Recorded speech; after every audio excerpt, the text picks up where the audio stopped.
Hi, welcome to Lachlan Likes a Thing, a show where I take a thing and see whether or not I like it. Now the thing we're looking at in this video is the official Apple iPhone 5s leather case. Now, in case you missed it, along with the recent introduction of the iPhone 5s and the 5C, Apple announced its own line of leather cases for the iPhone 5s. And on a recent trip to the Apple store to check out the 5s, I picked up one of these because I'm a big fan of lightweight, kind of form-fitting cases, and I wanted to see how this compared. So in this review, we're going to have a look at the look and feel of the phone. We're going to talk a little about durability and stain resistance, and we're going to have a look at compatibility with different headphones and some iPod docks. First things first though, if you're in an Apple store right now and all you want to know from this video is, will this case fit on an Apple iPhone 5? I can confirm, yes, it does. I've been using it on my iPhone 5.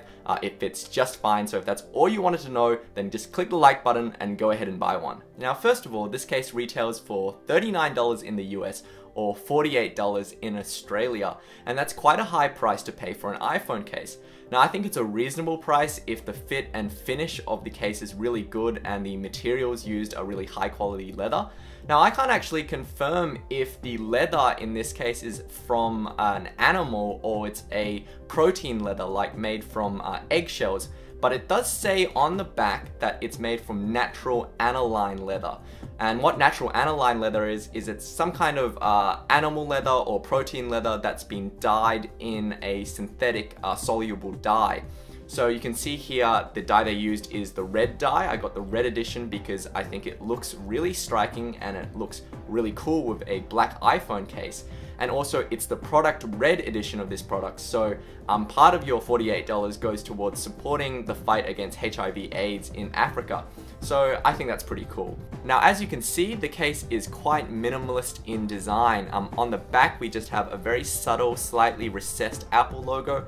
And on the front, we have this microfiber insert, which feels really cool. Now, the material itself, the leather itself, has a kind of grip and texture to it. And if you can see in the video, there's a bit of a porous surface to it. Now, that's quite good. It feels really nice in the hand. One thing is it's actually not as grippy as I thought it would be, and that's because I think there's actually been a coating that's been applied to this leather, which I'll get into in a second.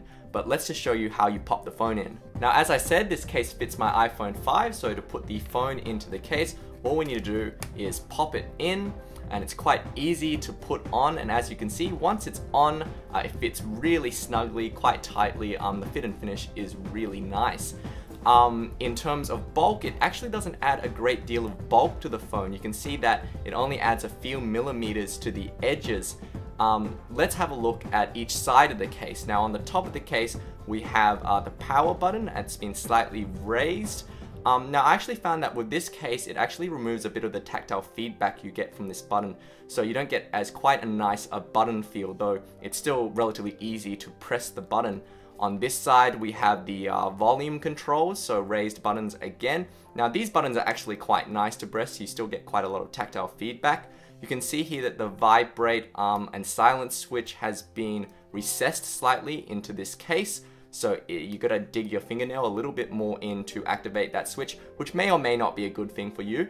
On this side, of course, we have nothing. On the bottom of the case, we have perforations for the speakers and also the hole for the headphone jack and the hole for the lightning connector. Now, you can actually see that these holes are quite deep, and we'll get into what that means for different types of headphones and iPod docks in a second. Now, on the front side of the case, we can see that there's actually a bit of a lip on this leather case, which means that if you put it flat on the surface, the glass won't touch the surface. And that's really nice because you kind of rarely see lightweight cases with a lip on the front. So I really like that feature about this case. Now, I can't tell you anything about the long-term durability of this case. I mean, it looks well made, but I've only had it for a few days. But I can tell you that on the back of the box, it does say that the appearance of the leather on this case will change over time. So that's one thing to note. In terms of protection for the phone itself, you'll note that the phone is protected on every angle basically, so it is quite protective of your phone even though it doesn't add a great deal of bulk, so that's really cool. Now, one thing to note is that originally I found the case very hard to remove from the phone once it was on because the leather was so snug, but after taking it on and off a few times, I found that the leather actually has loosened up a little and it's a little bit easier to take off the phone. It's still not easy, but it is easier. So the leather might loosen up over time if you keep taking it in and out, so that's one thing to note. Now, in terms of stain and spill resistance, I can't give you my long-term experiences, but I can show you what happens when you put a drop of water on this case. So we just put some water here, and as you can see, immediately the water just beads on the surface of this case. Now, this could mean one of two things. One is that this case is not actually made of a porous material like leather, and I find that unlikely because it would mean that Apple was just basically lying about the product. Or it could mean that Apple has applied some sort of coating on the case that prevents the water from immediately absorbing into the surface of the leather. Now, as you can see here, I've just wiped off that water that was on the case, and you can see that the water has begun to absorb into the surface of the case itself. So I guess you have about 30 seconds to wipe off any spill that gets on this case before it starts staining the phone. So as you can see, this is just water, so it will dry away after a period of time. But if you were to spill any liquid that had color on it, you can imagine that it might stain the case itself. The other thing to note is that these kind of coatings, like Scotchgard on furniture, they might wear off over time just from touching the phone. So that's one thing to note, the spill resistance might decrease over time. Now we move on to compatibility with different headphones, and I can tell you, unfortunately, this is a bit of a deal breaker for me. I collect headphones, and you can check out some of my reviews on my channel. What I can tell you is that with this case, because of the smaller hole for the headphone, a lot of headphones are not going to fit into the headphone jack. For instance, this is the Audio-Technica M50, which is a relatively popular studio headphone, and you can see that the jack is just far too large to fit into this hole.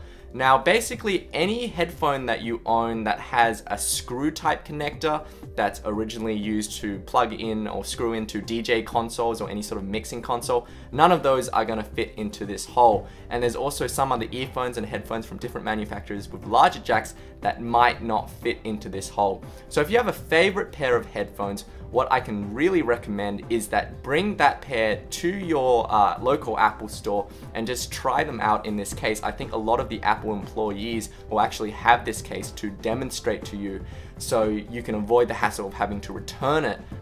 Now, as far as iPod docks go, unfortunately I had to report more bad news. This is my Philips iPod dock, which I use as a bedside iPod dock to charge my phone. And if you're a regular subscriber to my channel, please let me know in the comments if you want to see me review this. I think it's quite a neat little machine. Unfortunately, with this case, it cannot make a connection with the lightning connector because the case has such a deep recess for the lightning connector.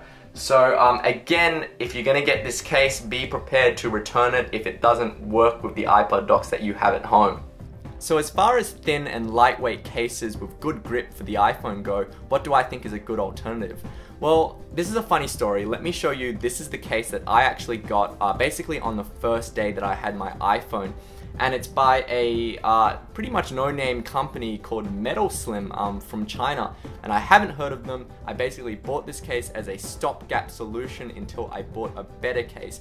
But actually, since buying this case, and I've had my iPhone for about a year, more than a year now, I actually haven't found a case that I like more than this case. It has a nice kind of texture on it. It's got a opening on the bottom and an opening on the top, so it means that you can access any of the ports and it'll work with any iPod dock with no problems whatsoever. It's still got a lip on the front, so it will protect the glass, and it's quite a cheap case. So you know, I couldn't actually be any happier with this case, and it was a bit of a surprising find because I haven't really seen these in any retail stores. But you know, check them out online. I think it's a pretty good case. One drawback of this case is that because it doesn't protect the front bottom and the front top of the edge of the phone, I found that I've gotten some slight scratches on this bezel, but overall I think it's a pretty convenient case to use. As far as Apple's case goes, while I really love this color and I really love the fit and finish of this case, unfortunately I'm going to have to take advantage of Apple's rather generous return policy and return this back to the Apple store because, you know, it's not working with some of my accessories. So that's something to keep in mind when you're looking at this case. Now, if this review has helped you decide whether you want to buy this case or not, please like this video and subscribe to my channel for more reviews. You can talk to me on Twitter at LockLikesAThing or on Facebook at facebook.com/LachlanLikesAThing. Thanks to everyone who subscribed to my channel and who's liked my other videos, and enjoy the rest of your day.